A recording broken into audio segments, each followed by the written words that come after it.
Let us see how a human would handle this problem. We need to read a sequence of numbers and print the square of every number except the last one, which is guaranteed to be a 0. When we get a 0, which is the sentinel value, we must stop. So, as a human, we would read a number. Then we must check if it is 0. If number is 0, stop. So let us assume that the first number is not 0. Let's say it is 5. So we compute the square and print the square.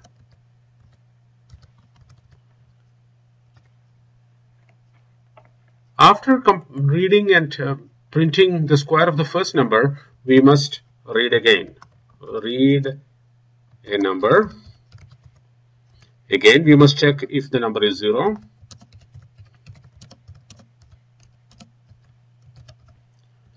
We must compute the square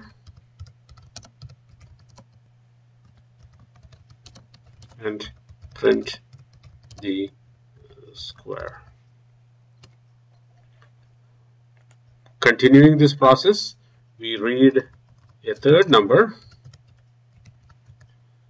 If number is 0, we stop. Otherwise, if it is not 0, let's say the number is 3, for example, we compute the square and print the square.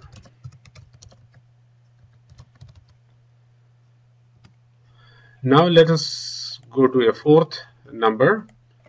Read a number. And if number is 0, and let's say the number is now 0, so we stop.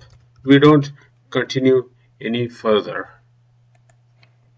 So what we are seeing is that we have 3 lines of actions here, 3 steps that get repeated multiple times until we get a number that is equal to 0, that is the sentinel value at which time we stop.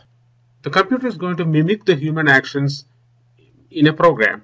So we need to have Java code that basically does these 3 steps and repeats those steps as many times as there are numbers to be squared. So we don't write a program with these 3 lines repeated. Instead, we force the program to go back and redo these steps over and over again until we hit the sentinel value. When we hit the sentinel value, the number would be 0 and we stop. So what we have are basically 3 lines of pseudocode. Read a number, and if the number is 0, stop. And the third step would be compute the square and print the square.